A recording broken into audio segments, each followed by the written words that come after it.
This is WPSL Port St. Lucie, the talk of the Treasure Coast.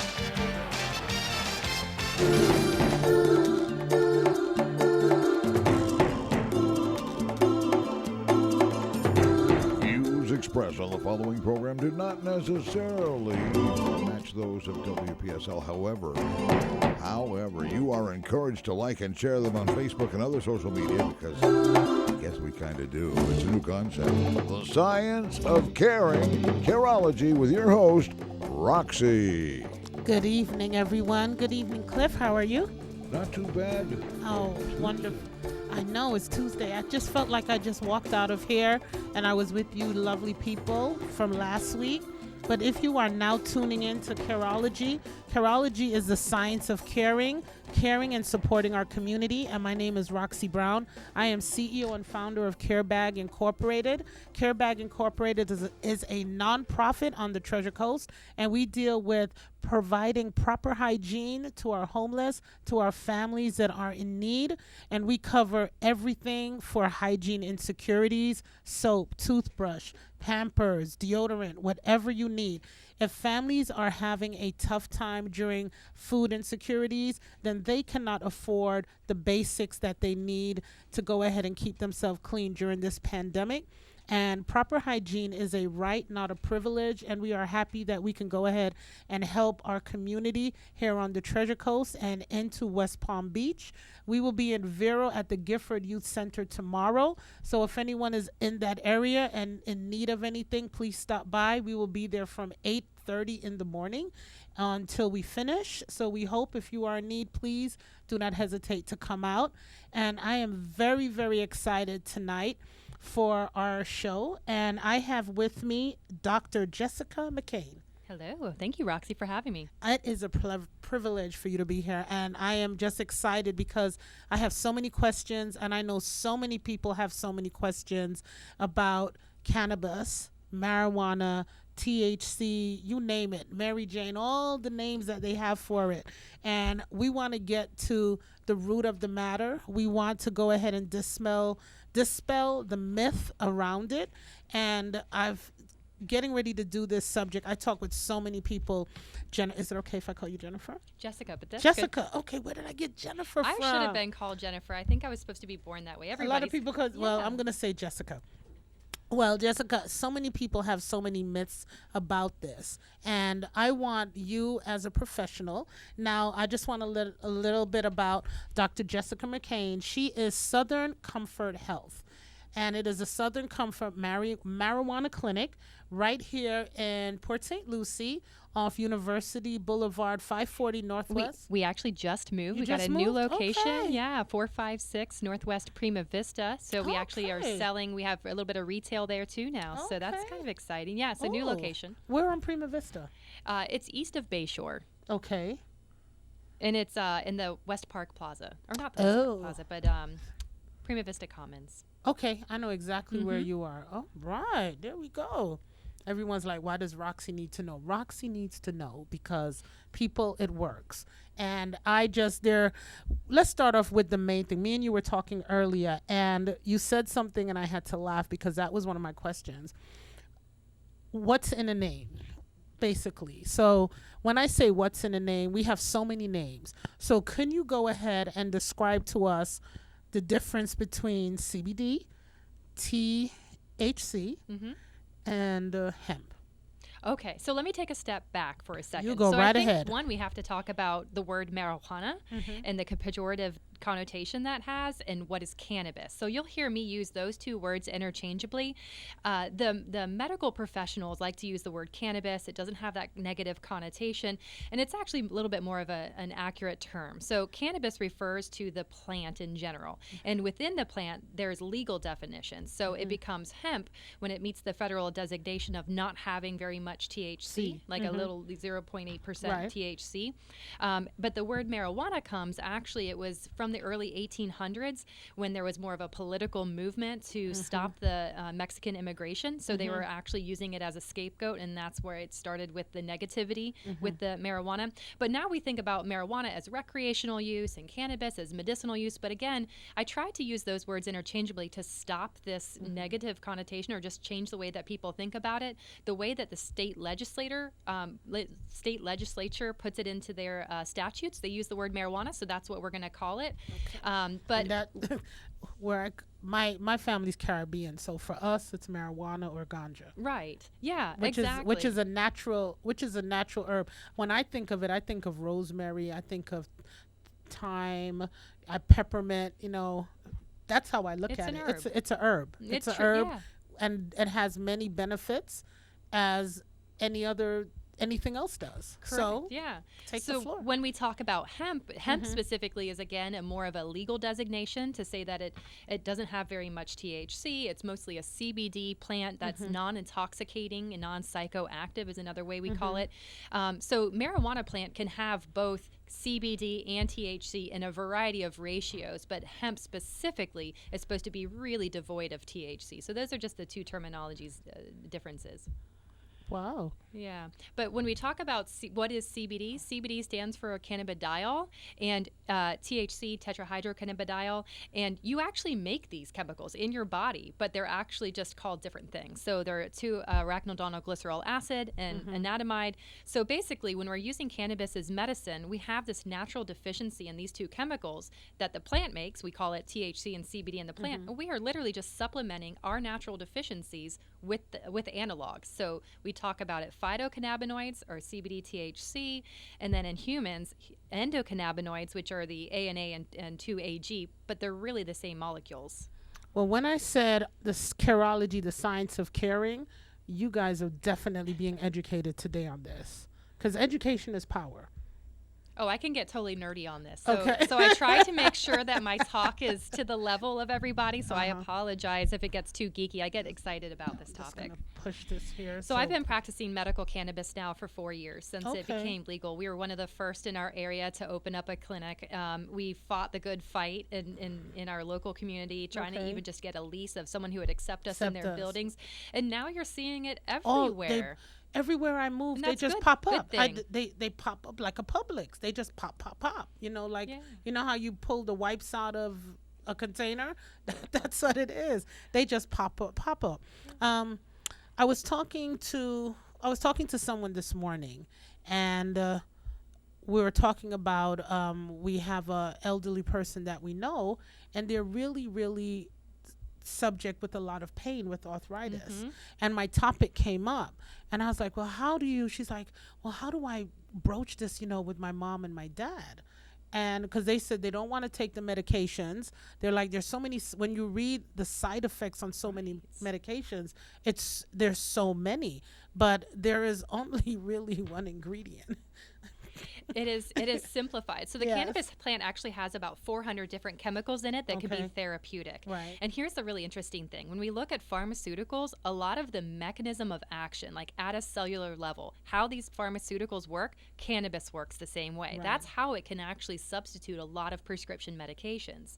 So for example, people are taking ibuprofen and, number one cause of renal failure in the United States is these NSAID medications. Well, there's also Celebrex and meloxicam. They're a little bit better. Well, cannabis works at the same receptors as those COX-2 inhibitors, and they actually can help treat with pain, reduce inflammation, reduce swelling. People take gabapentin. It's actually the most abused drug in the jail system, and it has a lot of side effects. A lot of people cannot tolerate the prescription gabapentin. Well, your body actually makes a very similar chemical, and CBD promotes the production of that. The whole point of your natural cannabinoid system is to help maintain balance, all right, in these downstream chemicals. So when we become deficient because we're stressed, we have disease, we don't have the right diet that we should. We've been in lockdown for a year.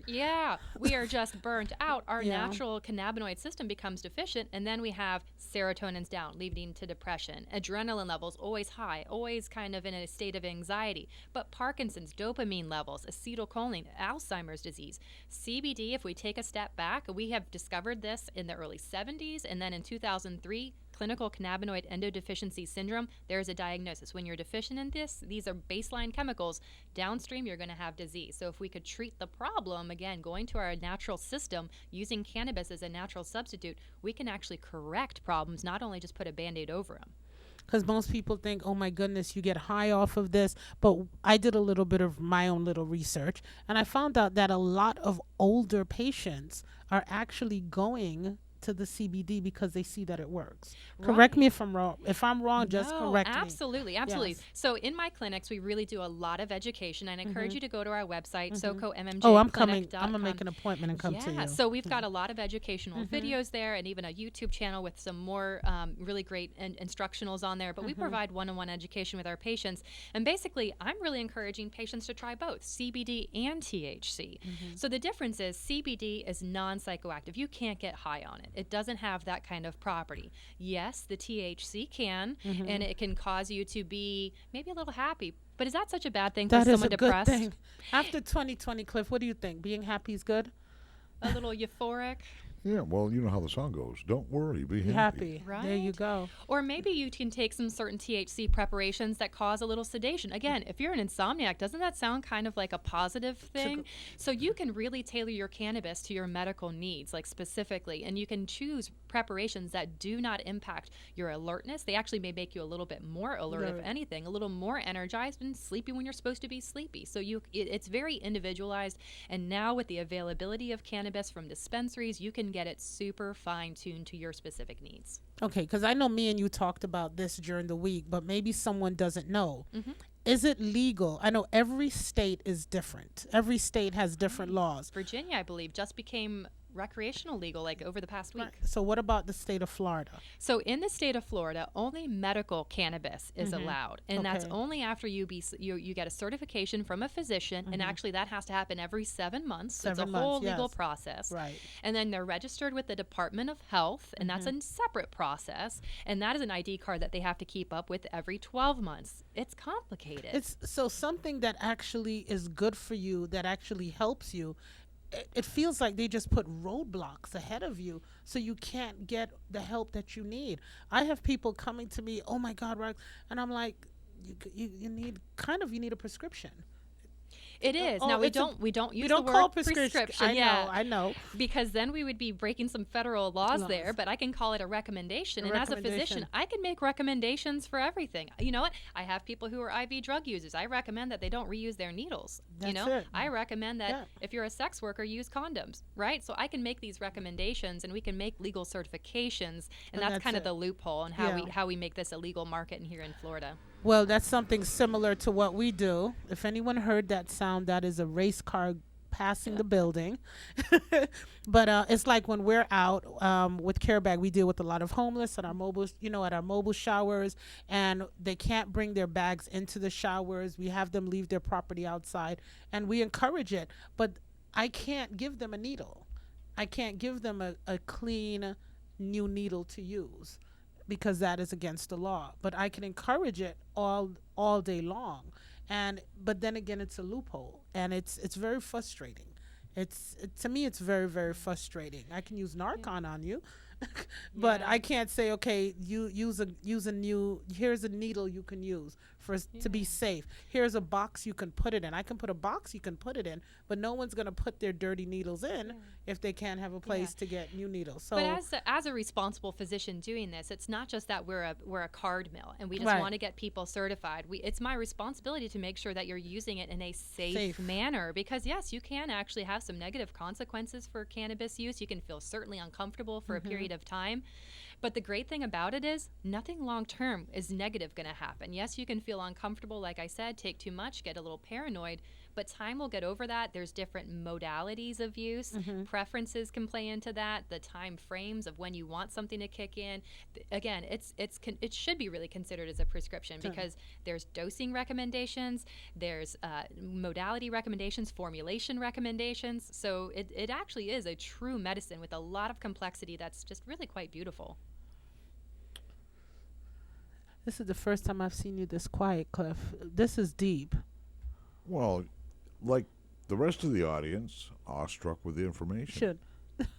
That's true. Usually I'm going here with a whole bunch of questions, but it's just to let knowledge is power. I'm a big believer in that. Knowledge is power. And there's so many myths that come around this. So many bad connotations people have had with marijuana, ganja, Mary Jane, whatever you want to call it. Isn't the CBD more of the medicine than the THC is? Great question, because I feel like a lot of people look at cannabis and they're saying, this is a snake oil. Like, how is it possible that this is helping all these different conditions? Well, first of all, whoever says there's not enough research out there, you can go to PubMed, which is the database of all published studies, and it's international studies. If you type in the word endocannabinoid system, you're going to pull up 28,000 articles. You can pull up, THC specific. We're talking about, let's get out of the United States. Let's look at Israel, which is the hub of cannabis research. There are plenty of studies. And 30 countries have approved cannabis for use in like multiple sclerosis. We just are not on board with the rest of the world yet. We're always behind. Yeah. I'm sorry. America's great. We do America's a lovely country. I'm born, navel string was cut here, but we are really behind. Living in Europe with the NHS system, we are behind. A lot of people are not going to like what I'm going to say, but again, this is Careology. This is my show. So we are behind in a lot, and it's time that we play catch up. We shouldn't have to play catch up with our health. We really need to play catch up. But we're going to go to a break, but I want to ask you one very important question. The difference between the opioid crisis and CBD, don't answer that yet, and THC, it's a big thing. The opioid crisis, it's devouring our country, devouring our children. This is a solution. This is a solution. This is an exit strategy. Don't answer that yet. We're gonna come. We're gonna come back. Oh, she is ready, on fire to answer. Careology will be right back. If you're just tuned in, we are talking about the use of marijuana. What is the real term? The pros, the cons. Just educating yourself and finding out what you need to find out the right way from a professional. So we will be back with Dr. Jessica right after this word from our fabulous sponsor. If you could reimagine the way you buy a car, what would you do? Make it simple, make negotiations disappear, demand transparency, then experience amazing at your Treasure Coast Lexus dealer. Car buying simplified. Treasure Coast Lexus is a proud sponsor of Careology. Every Tuesday at 6:05 p.m., caring and supporting for our community. Car buying simplified. Check out your Treasure Coast Lexus dealer. Why call two men in a truck of the Treasure Coast? You want to move your business without moving a single meeting? You want it handled with no fuss. Lots of stuff, no time to move it. You need the pros that care. That's why you call two men in a truck of the Treasure Coast. Family owned and operated franchise. Call 772-236-0827. 772-236-0827. Movers who care. Visit Two Men in a Truck, TreasureCoast.com. This is WPSL Port St. Lucie, the talk of the Treasure Coast. And now back to Careology with your host, Roxy. Good evening, and welcome back to Careology, the science of caring. And if you just tuned in with us, thank you so much. It is so great to have you. And we have with us Dr. Jessica McCaine from Southern Comfort Health. And we are going back to the question we have, and she is just bubbling over to answer it. We have so much going on with the opioid crisis. We have a lot of death. I sit on the commission for here in Saint Lucie County with Commissioner Linda Bartz. We get updates on it, and it breaks your heart when we get these updates. The floor is yours, Dr. Jessica. Yeah, so I'll just leave it at this, that cannabis is actually an exit strategy for a lot of patients who are on opioid medicines. Listen, they don't want to be on opioid medicines. It comes with a lot of side effects. And like everyone knows it comes with constipation, but do you know that it lowers testosterone? I bet if a lot of men knew that, they probably wouldn't be taking opiates as much, right? So basically, in states where cannabis has been legalized, opioid overdoses decreased by 25%. Wow. Patients would rather take this than pharmaceutical medications if possible. And the way you can use it with opioids, actually, it's what you call the therapeutic index. What's the lowest dose that an opioid is going to be effective, and what's the highest dose that's going to cause some danger, right? Well, when you put cannabis alongside it, it actually widens that index. So you get the benefits of opioids at lower doses and makes it actually a little bit on the safer side too. So people can wean off of opioids actually really quickly. I've had people be able to do it in like 2 weeks, reduce their use by 50%, come off of patches, fentanyl patches, to just cannabis. Pain pumps. I've had people remove their pain pumps because cannabis was a lot more effective. So going back to answering the question about the CBD, like, is that the medical part and THC is the makes you feel good? Let me simplify it just a tad bit. So when we're talking about chronic pain, for example, let's just bring in some conditions in here to give examples. So when we're looking at chronic pain issues, what the CBD does is it actually helps with the disease process and the progression. So for example, it helps with osteoblasts, which are your cells of your bone. So it prevents you from getting osteoporosis and bone spurs. So where you've got arthritis, the bone rubbing on bone, you may not have so many spurs coming off anymore because the bone's going to be a little bit firmer.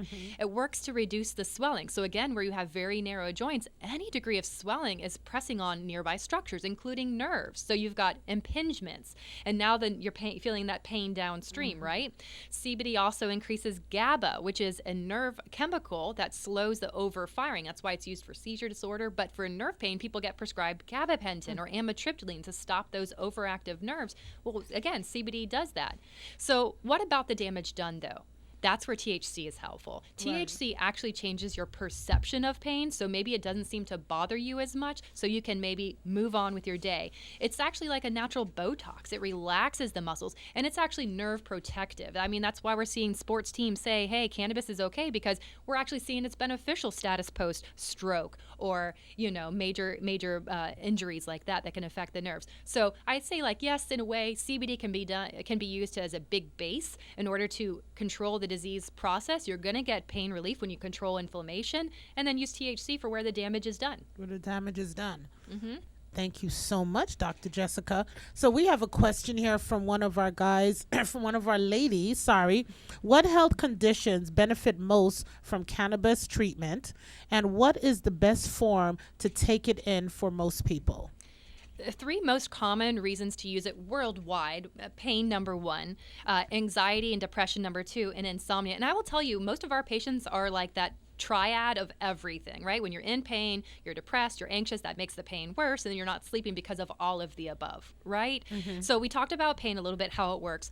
In the world of mental health, we get a lot of referrals from psychologists who really can appreciate that. First of all, the THC does uplift the mood, right? And it also lowers your guard a little bit, lowers barriers. So when they're going into sessions or therapies, you might just have a little bit more meditative thought, be able to kind of overcome some thoughts. I will tell you that July 5th is one of our favorite days because that's when we get floods of emails from veterans who say, first year, I was able to sit on my yard with my family and watch those fireworks rather than being holed up in my room, right? We get lots of thank yous July 5th. Wow. So that's the THC talking. You don't even think about that. No. You don't even think about that. So the CBD, though, is where it mimics the pharmaceuticals. So again, remember, CBD is like your balancer. So when you're not making enough serotonin, you get put on prescription medicines to help the serotonin linger longer. Well, CBD increases serotonin production, so you're not feeling depressed. And it tells you, don't always be in a fight or flight. That's not a tiger in the room. That's just a little cat. So it helps kind of bring the chemicals so you can get happy, right? CBD, stability, happiness, THC, pleasure, dopamine release, but also just, again, a little bit of tolerance. So you're not so, those kids are going to get to me today. It is more of like, those are 4-year-olds. That's how they're supposed to act. It's all right. There you go. I needed that back in the day. And sleep, of course. I mean, CBD can help a little bit like in a relaxation state. It actually has a surge of acetylcholine. I mentioned that with Alzheimer's disease, but that's what kickstarts your sleep cycle, so it can be nice and relaxing. But even a few milligrams of THC can get someone to sleep. And then choosing the right method, which is what the other question was, keeps you asleep.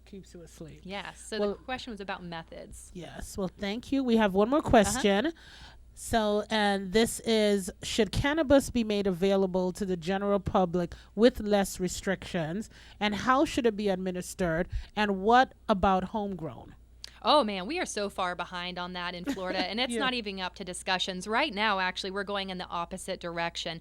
They have tabled at the level of the state, and it can come back up to vote in 48 hours. They might give you 48 hours and vote on. And it did pass the House subcommittees. They were actually going to put restrictions on it, where it had to be 10% or less. It would actually have killed the cannabis market in Florida. So hopefully it doesn't go through.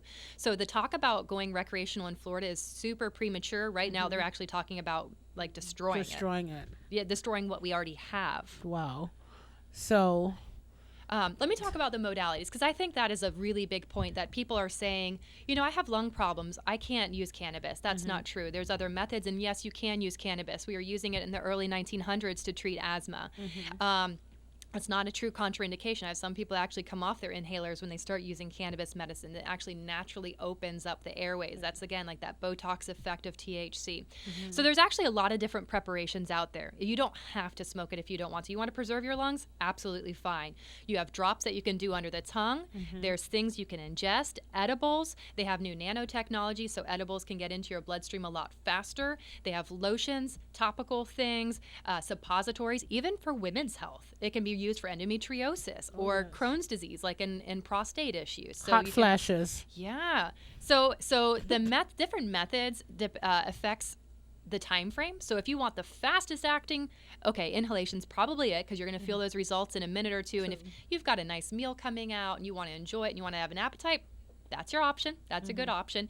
But if you have trouble staying asleep, people can smoke to get to sleep, but they may be waking up at 3 a.m. Well, we suggest complementing it with sublingual drops, because they'll last 6 to 8 hours, or edibles, which can last 12 hours. So they take it at 7 a.m., out of your system by 7 p.m. to 7 a.m. pretty much, and they stay asleep. So many people, first time I've slept in 15 years. Wow, it really made me feel better, made my pain better, made my anxiety. Yeah, sleep's pretty important. Very important. I'm missing on that right now. I have a sick puppy, so I'm missing anybody. That's a whole nother, that's like a whole nother market. That's cannabis for animals. For animals, I'm thinking about that, because he's waking me up between 2:30 and 3:30 every day. But they are such an emotional support. Oh yes, they are. Yes, they are. But it's good to know. I like the next question.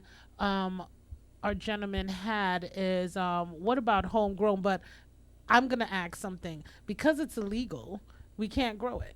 You cannot grow it in we the state can't of grow Florida. it Absolutely not. We cannot grow it in the state of Florida. No. It is illegal. I'm going to repeat that again.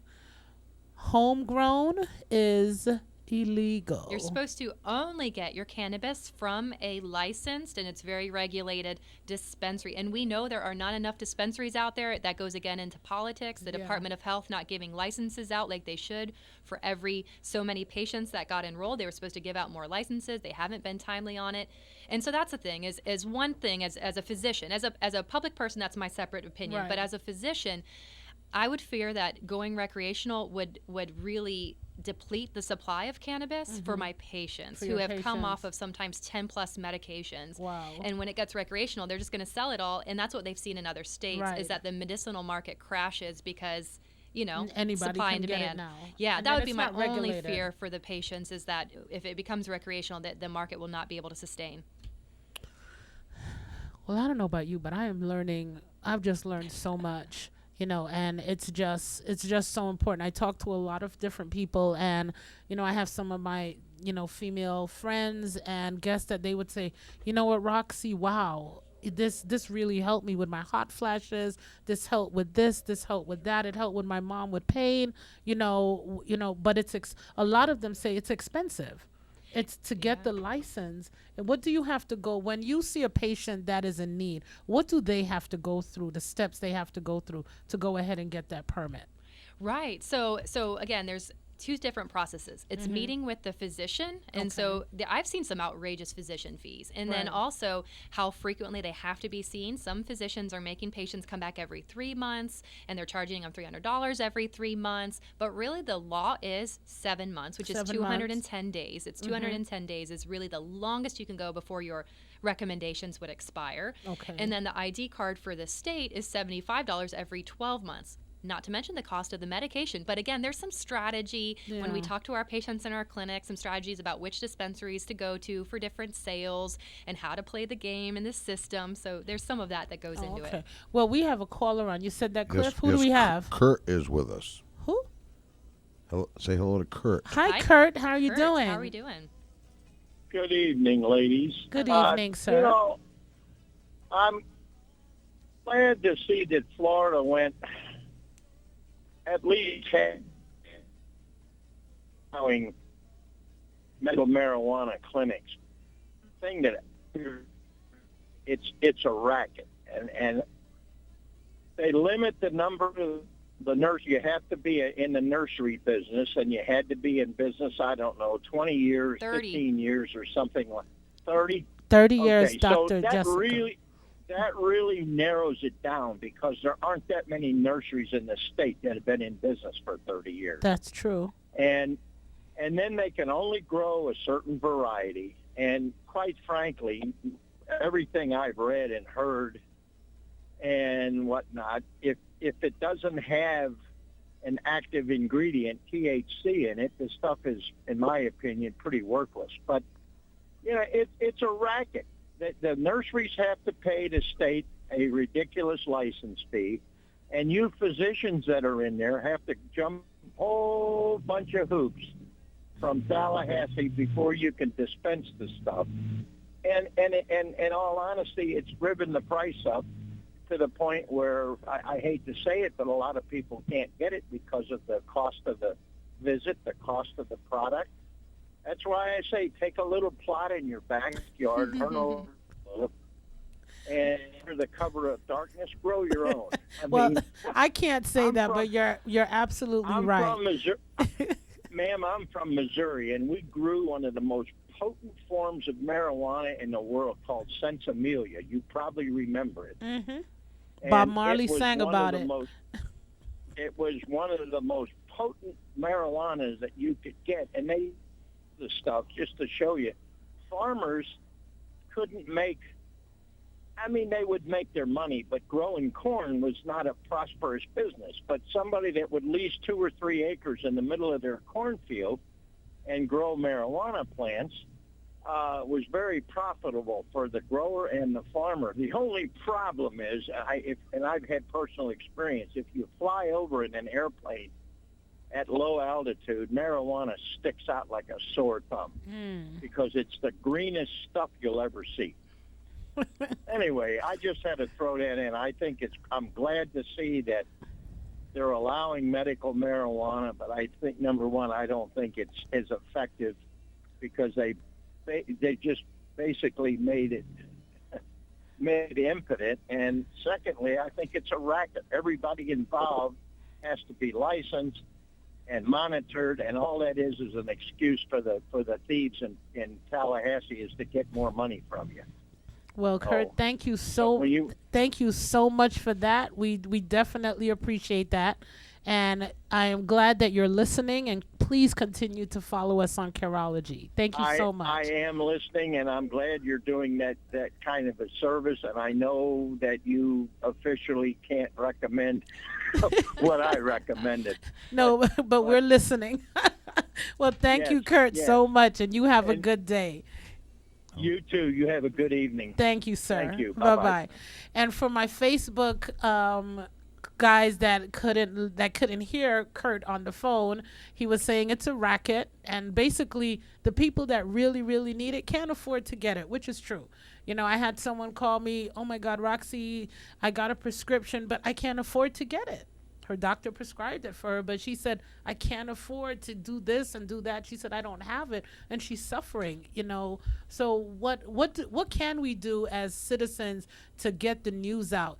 I know a couple people in Tallahassee. They probably are right now, why did Roxy say that? What can we do to let the people we elected to sit there in Tallahassee to look over us as individuals and do our bidding? What can we do as citizens to let them in Tallahassee know, listen, we need this done? It's all. Kurt is absolutely right. There is a degree of a racketness to it. I mean, he was mentioning about the growers. It's almost very nepotistic, you know. Yeah. And I've been doing it now for 4 years, so I've seen the changing of the guards at the level of the state of Florida. Yes. The Board of Medicine just like kind of throws up their hand. They make a ton of hurdles for us to go through. Like I am sometimes in fear of my license every day that I'm committing a misdemeanor if I don't like dot my I or cross my T's. Wow. Yeah, they're really kind of it's the reason, you know, there's less than 2,000 physicians in the whole state of Florida that are actually practicing actively. You know, there's not enough physicians, and then it comes back to a supply and demand thing. Right. It comes back to an education thing. A lot of physicians don't want to take the risk. But at the level of the growers, like even to submit an application, they did have to pay a $10 million bond. Wow. They had to submit just for the clearinghouse another $60,000. Now they have 460 applications on deck. So how much money is the state really making from this? They could afford to make free ID cards. Yes, they can. I have someone that I've been married to and for a long time, and he says anything the government gets his hand into, it's all about money and a racket. That's what it is, because you have a way to go ahead and actually help individuals, and you make it so difficult that when they go out now and try to get the help another way, you lock them up. You've made certain states, in certain counties, it is legal to go ahead and possess marijuana. It's legal to do this, but then in your jails you have many people locked up for the same thing For decades, and for the let me not even get started. I know you're getting political here. And we don't do politics. We don't do politics here on Careology because it just sets the wrong tone. But sometimes you got to mention it. Sometimes you have to clip a little bit. Sometimes a little bit, yes. A little bit you have to, there because is there are a people little suffering. bit of politics that we have to bring into this conversation, and that is concealed weapons permit holders. Oh, yeah. You know, there are a lot of myths that we probably should dispel, because that is a huge one. I have a lot of people who tell me that, you know, they put off or they didn't want to, you know, get their card for a lot of different reasons. And one is the fear of guns, right? So all I can tell you is historically, I am not a lawyer, so I can't provide legal advice. But historically, look at Commissioner Nikki Fried. You know, the commissioner of ag. She is both an ID card carrier for cannabis and a concealed card carrier. She came out on week 2 of her appointment saying, I'm not going after this. I carry both myself, right? So when we talk about concealed carry, that's a state-by-state law. Every law has different rules. Yeah. So when you're traveling from Florida, driving into Georgia and moving forward, gotta be careful. You got to know what their laws are in their states, right? So basically, concealed carry is not it's not the problem. The problem is when you go to purchase a firearm from a licensed dealer, because there you're filling out your ATF 4473 form, and on question number 8, they actually did edit it, and it's all true or falses. You know, did you commit a felony? Blah blah blah. No, question 8: do you use illicit drugs? True or false? In parentheses, including medical marijuana, even when it's legal in the state. So if you're trying to buy a gun from a dealer and you check the box no, well, are you just committing a felony, right? For answering no, you check it yes, you're going to be denied purchase. Now, of course, there's always loop arounds, and person-to-person transfers are exempt from this ATF form. So just, you know, ask yourself, do you have the firearms you need? And, you know, what's that worth it to you? And make those kind of personal decisions. And peace of mind and just health. It's, you know, Kurt said something, and I'm so glad he said it. Thank you, Kurt, because I couldn't say it. My board would kill me. And Carol would come in here and just unplug it. But it's sad that there are individuals that need the help. And that is why Careology is here, because we want to break the myth.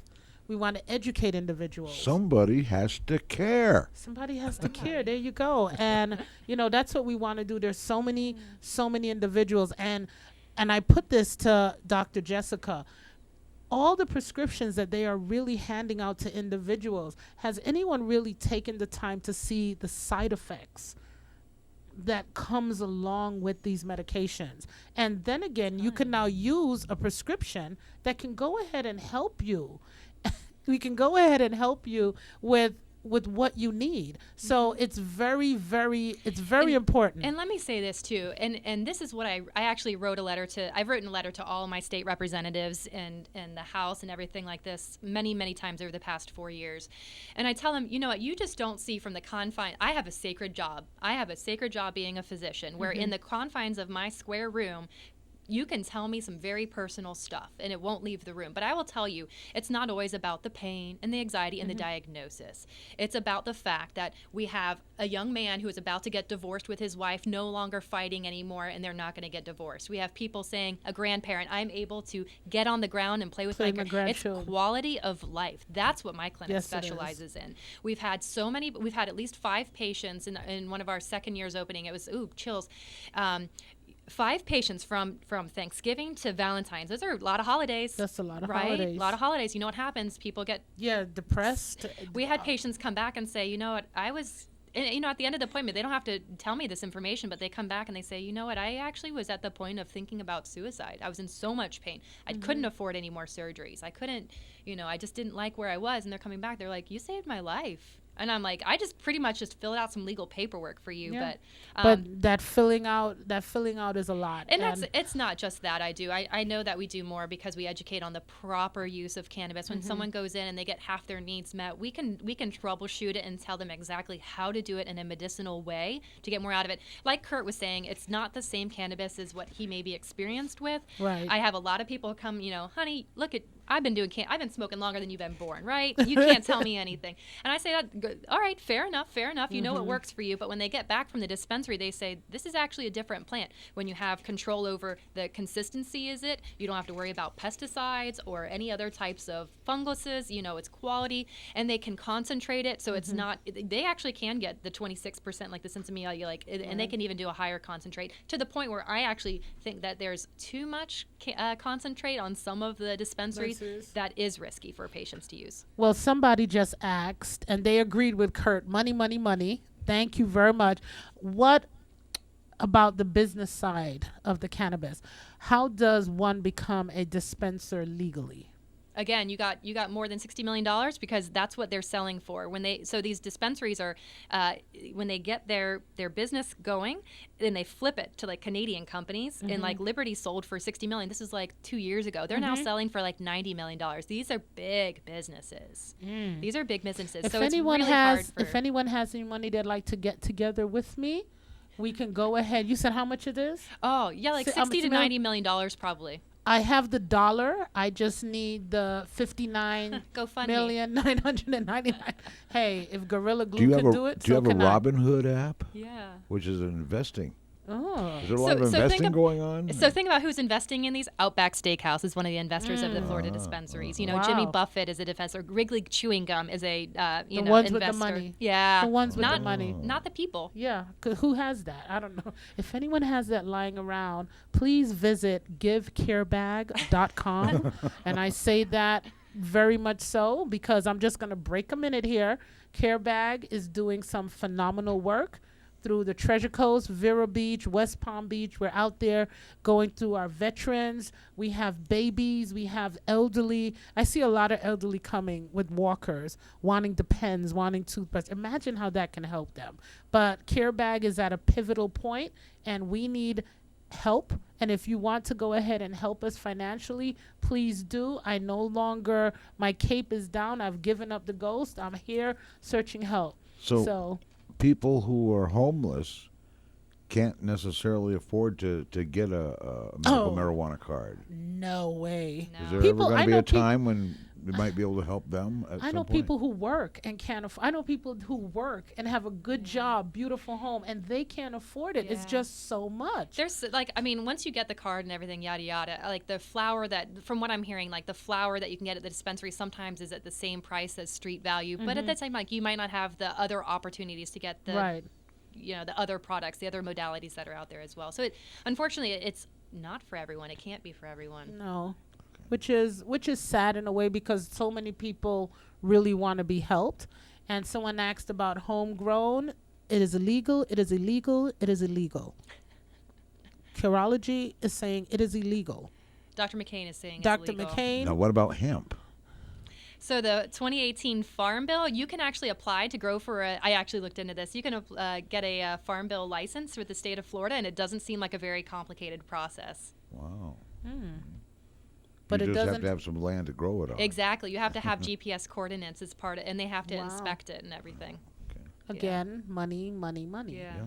There's a really actually sidetrack. There's a really, and I'll give them a shout out too. There's a really interesting nonprofit called Hemp for Water, and they're in Okeechobee. And what it is that the cannabis plant, it detoxifies the environment so well that they're taking the cyanobacteria out of the Lake of Okeechobee, which is going to be preserving our Indian River Lagoon. And so they're actually growing cannabis around the lake and filtering the water out of all of its toxins and its pesticides and things like that. So if it can do that, then imagine what it can do for us. And on the same note, when you think about it too, so we talk about, but you can get over-the-counter CBD. As a physician, again, I have to warn you, they're plants that can really leach toxins out. So when we're getting 80% of our hemp imported from other countries, they're finding that it might have been grown where there's lots of lead and iron, things like that. So that's the unfortunate, scary part of the world is that we love to get stuff from other places. If we could grow it here, because it wasn't even allowed until very recently. See, you feeling like how I'm feeling. I see someone looking at me that we got to take a break. Well, we're good. We could do one more break. We had another one, but we've only got about 9 minutes left. 9 minutes left. If anyone has any questions for Dr. Jessica, please go ahead and you can put them on Facebook, or if you want to call in, you can call in at 772-340-1590, and Cliff would be happy to take your call, and we'll be happy to talk to you. And we just want everyone to know Careology is about getting the right information and giving good resources, and that's what we want to do. We're going to have experts on here, not just my personal view. What is a myth that you can debug that people think about this whole process? What is one big myth that people have about this? That it's a snake oil. It is not a snake oil. It has been studied in a number of different conditions. In the state of Florida, there's what we call automatic qualifying conditions. They include like epilepsy, seizure disorder, ALS, which is Lou Gehrig's disease, cancers, any terminal condition, multiple sclerosis, Crohn's disease. Hot flashes. Not quite hot flashes. But here's the thing is actually the state of Florida has an asterisk. Option number, I think, I or J is, or any other medical condition which the physician can show that it is similar in disease pathology or physiology or in symptoms. So, for example, if someone has, a tremor disorder but it's not Parkinson's, it's very similar in its presentation. If they have anxiety but not PTSD, there you go. You still can qualify. Pain, well, if you've got, spinal damage from a motorcycle accident and you've got spasms and pain, well, don't people with MS have spasms and pain? So technically, a lot of conditions can qualify for cannabis legally. And medically, yes, it can help all those things too. So you need to go to a correct doctor to have, and this comes to having a conversation. They just can't, I'm in pain. That's not going to work. So your primary care physician is not going to know very much about. Unfortunately, no, because they do not train for this in medical schools. And the other thing, too, is there's just so many loopholes. I would not have been able to be an efficient cannabis physician without a dedicated clinic. We are just a cannabis clinic. It's myself, and I have Dr. Andrew Dattila. He was hired, actually, he left the fires in California, joined our clinic in Port Saint Lucie. He's got 10 years of cannabis experience doing it on the West Coast, so different perspective, different science and background, super intelligent. Yeah, but you really want to go to a physician that can explain the science, the strategy, and also the game, because you want to know when you talk about finances, well, they have to know where to get the sales, where to look for sales, and my staff does that. Again, legally, I'm not supposed to tell anybody where to get products from as a physician, but my staff can. Your staff can. I love that. And you have a caller, Tom. We have Tom. Okay. Hi, Tom. How are you? Well, I just caught the end of your show, last couple minutes. Does any medical or Medicare insurance policies cover treatment with this type of item? Unfortunately, the answer is going to be no, because they are not required to by any, while it's still federally illegal, Medicare and those federally subsidized programs are just not going to cover for it. Now, could they potentially cover for your office visit? Yes, but again, insurance companies want such specific documentation. They're not looking for like the questions we're asking in our cannabis visits. They're looking for specific other things. Okay, is there any organization pursuing getting changes to allow this? Once it becomes federally illegal, which is very interesting, another fun tidbit, did you know the United States had a patent on medical cannabis that expired this January? Wow. Yeah, for the bit. So I was kind of always putting my money on that maybe it would be this year because the patent's expired. Can I just also, I'm sorry to cut you off, but we're talking about finances and I just thought about it. There's a lot of great veteran discounts. We give veteran discounts. Buds for Vets will help pay for office visits for patients too. Okay. Good for Buds How for about Vets. a non-veteran over 65 person? We are also doing first responder discounts. I don't fall in that category. You don't either. fall in that Okay. category? Well, you know what? We hope that one day that it will be much easier for individuals that want to pursue this course of their health to make it easier and affordable for them. And that's why we're having this conversation, to just let people just open up their eyes, open up their ears. Let's hope someone out there is listening that can make a change, because it takes one person to make a change and have a conversation. So we're hoping. Well, I'm enjoying your program. Well, thank you so much. I'm glad I got more than 2 people. Thank you so much, and you have a wonderful and pleasant evening. Well, there may be others listening that just don't want to speak. That's all right. I'm just going to say we love having them too. So, Dr. Okay, Jess, have a good day. you too. Thank Have a you. wonderful evening. Thank you. I want to go ahead and ask you one question. What advice would you give to someone wanting to enter this field? In general for To work at a dispensary? Actually just go to glassdoor.com. I was actually looking at it not too long ago for fun, and there's actually a lot of openings as dispensaries. They're looking for what they call bud tenders, people Okay. to work the counters. So this is a hot market. Market? If this became legalized, it would really bring us out of a potential Wow. recession. I didn't get his name, but this guy on the phone here, he's got a really good question for you. Okay, and I didn't get you. Who do I have the pleasure of speaking with? Okay, well, Chuck. Hi, Chuck. Hi, Chuck. What is the name of the doctor? Because I am a veteran. Oh, her name is Dr. Jessica McCaine, but I'll let her speak for herself. Go ahead, Dr. Jessica. Yeah, Dr. Jessica McCaine, and actually we recently did reduce our prices because we are trying, we're one of the cheapest in the state of Florida, to be honest, and that's why I said it is a racket, and we do not hold you hostage. You come back every 7 months, but we want to see you successful, so you have access to us. You can send us emails. We can troubleshoot you. You don't have to come in for visits. Doctor, slow down. What's your phone I know. number? I'm getting the fingers. I have 2 Okay. minutes left. Is this the right phone number here? So our phone number is 772-218-7262. And really, you can just Google us, Southern Comfort Marijuana Clinic, and you can check out our Google reviews. We've been around for 4 years and very reputable. A lot of other physicians respect us and send us. Wait. Where do Sorry. you operate? I'm in Port Where St. do you Lucie operate? off of Prima Vista Boulevard. Okay, you're not too far. I'm in Chuck, Palm would you City. like me to give you the Okay. number again? 218-7262. He's doing your job You for got you. it. Wow. You got it. There you go. Well, thank you so much for calling I in. grasp things quickly. Thank you Oh, very much, You're Doctor. welcome. Thank you. And Okay. you have a wonderful evening, welcome. Chuck. Thank you. Well, we are down to our last 2 minutes, and Dr. Jessica, thank you. This is the most callers we've ever had calling in, so that's a It's a good hot thing. topic. It's a hot topic. We have to do this again, but I want to thank you for coming out and, cutting down those common myths a lot of people have, educating us, letting us know what's, just everything that we needed to know, and we really, really appreciate it. I appreciate And- you having us. well, It is an thank you. important topic. Yeah, it is. Yeah. It's very important, and we're gonna bring it back again, because I know I'm gonna have a lot of people giving me a lot of questions. So we're gonna have you back. You've had some pretty intriguing topics lately on this show. Well, we try, and next week is even gonna be better. So I hope everybody can just tune in next week and see what we're gonna talk about. We have 1 minute left, and our show for next week is going to be with the Synergy School of Tomorrow. That is a really interesting school. I like what they do. And then April 27th, we have To Vape or Not to Vape. But my name is Roxy. Thank you so much for listening. And if you would like to support us and what we do, you can just go to givecarebag.com, and we would be so grateful. We are a 501c3 nonprofit, so your donation would be tax deductible.